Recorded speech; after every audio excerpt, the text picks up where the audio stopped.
আউযু বিল্লাহি মিনাশ শাইতানির রাজিম। বিসমিল্লাহির রহমানির রহিম। সালামুন আলাইকুম ওয়া রাহমাতুল্লাহি ওয়া বারাকাতুহু।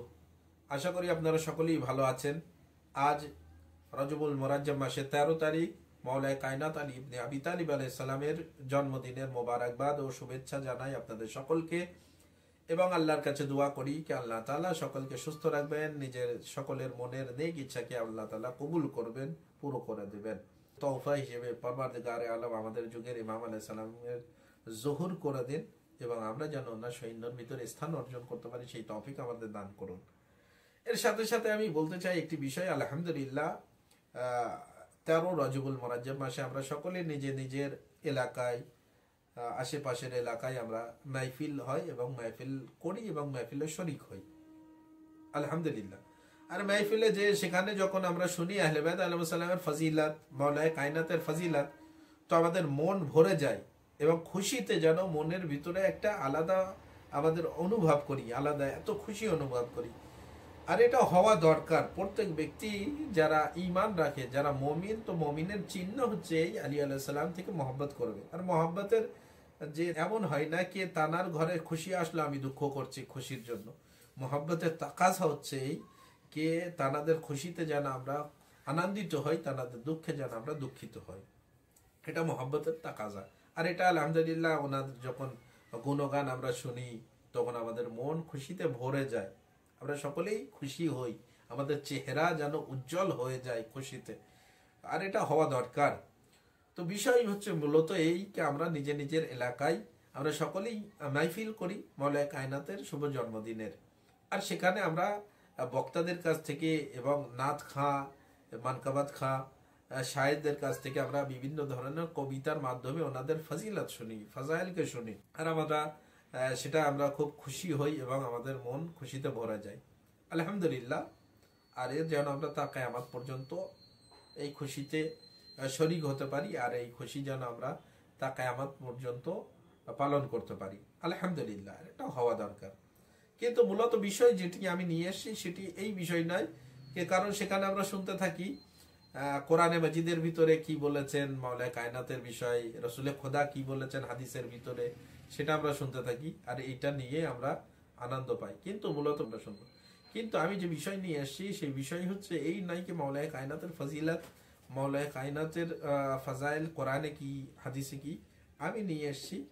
এ তো আমরা শুনতে থাকি মাওলায়ে কায়নাতের বিষয়ে, কিন্তু আজ যেহেতু ওনার জন্মদিন, তো উনি কি বলেছেন উম্মতের জন্য, উনি কি বলেছেন আমাদের জন্য, মানুষের জন্য, সেটি নিয়ে আমি এসেছি। তার ভিতরে একটি বিষয় নিয়ে এসেছি যেটি হলো কি ওনার একটি হাদিসে বয়ান হয়েছে, উনি বয়ান করছেন কি আমি 5টি জিনিসে তোমাদেরকে 5টি জিনিসের ওসিয়াত করছি এবং তোমরা এই 5টি জিনিসের জন্য যদি তোমাদের সফর করতে হয়, ভ্রমণ করতে হয়, তাহলেও তোমরা ভ্রমণ করো।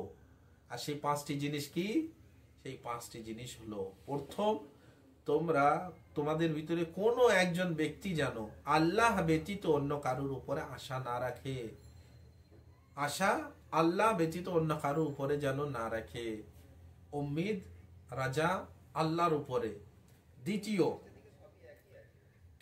দ্বিতীয় জিনিস হচ্ছে এই তোমাদের ভিতরে কোনো একজন ব্যক্তি যেন নিজের গোনাহ ছাড়া কোনো জিনিসের ভয় না করে, নিজের গোনাহই ভয় করুক, অন্য কিছু জিনিসের যেন ভয় না করে।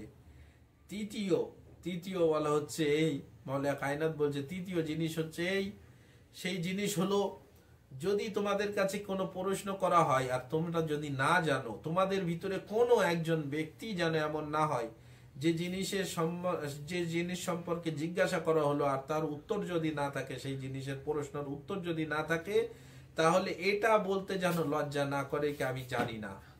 অর্থাৎ বলা দরকার কি আমি জানি না। আমাদের ভিতরে অনেকজন ব্যক্তি আছে, এমন আছে কি আমরা জানি না উত্তর, কিন্তু যেহেতু আমি যদি বলি আমি জানি না, তো মান সম্মান চলে যাবে, মানুষের সামনে ছোট মনে হবে। সেই জন্য কোনো কিছু একটা বলে সেখান থেকে আমরা বেরিয়ে আসার চেষ্টা করি। কিন্তু মাওলায়ে কায়নাত বলছে এটা কি এইটা বলতে লজ্জা করো না কি আমি জানি না। হ্যাঁ, এমন আপনি বলতে পারেন কি আমি জানি না কিন্তু আমি জেনে বলবো, আমি পরে দেখে বলবো, আলহামদুলিল্লাহ, এটা ভালো জিনিস। কিন্তু এই নয় কি আমি জানি না আর উল্টো পাল্টা কিছু বলে দিলাম, এইটা বলছেন কি যদি না জানো তাহলে এটা বলতে লজ্জা করো না, জানো কোন একজনকে আমি জানি না। চতুর্থ নম্বর কি? চতুর্থ হচ্ছে এই কে যে জিনিস জানো না সেটা শিখার জন্য লজ্জা করো না। আমরা অনেকে অনেক কিছু জানি না, এটা হতে পারে কি একজন ব্যক্তি সবকিছু জানে, এটা হতেই পারে না। আমরা অনেকে অনেক কিছু জানি না, তো আমাদের জন্য প্রয়োজন কি? আমাদের শেখা। তো শেখার জন্য যেন আমরা লজ্জা না পাই। আমাদের ভিতরে অনেকজন ব্যক্তি এমন আছে যে বয়স হয়ে গেছে, দিনের দিন সম্পর্কে অনেক কিছু জানে না, যে কিভাবে গোসল করতে হয়, কিভাবে নামাজ পড়তে হয়, বাকি ইবাদত করতে হয়, তো সেগুলো আমাদের ভিতরে বয়স হয়ে যাওয়ার পরেও জানি না। তার মানে এই নয় কি জানার জন্য আমি লজ্জা করব। তো যে জিনিস জানি না, তোমাদের ভিতরে কোনো একজনা যেন এমন না হয় কি যে জিনিস জানে না আর সেটা শেখার জন্য লজ্জা বোধ যেন না করে। চারটি। পঞ্চম জিনিস কি? পঞ্চম জিনিস হচ্ছে এই যে মাওলানা কায়নাত বললেন কি তোমাদের জন্য সবর, ধৈর্য অতি জরুরি, অনেক প্রয়োজন। এবং এই সবর ইমানের সাথে কেমন সম্পর্ক রাখে? মাওলানা কায়নাত বলছে এই সবরকে ইমানের সাথে সবরের এমন সম্পর্ক যেমন একটা শরীরের সাথে মাথার সম্পর্ক। মাওলানা কায়নাত বলছেন যেমন মাথা ব্যতীত শরীরের কোনো হাইসিয়াত নেই, কোনো মূল্য নেই, কোনো ফায়দা নেই, ঠিক তেমনি সবর ব্যতীত ইমানের কোনো ফায়দা নেই। তো আমরা যদি ইমান রাখি আর সবর না থাকে তাহলে সেই ইমানের কোনো ফায়দা নেই। কে বলছেন? মাওলানা কায়নাত বলছেন। আর সবরের ভিতরে অনেক কিছু আছে।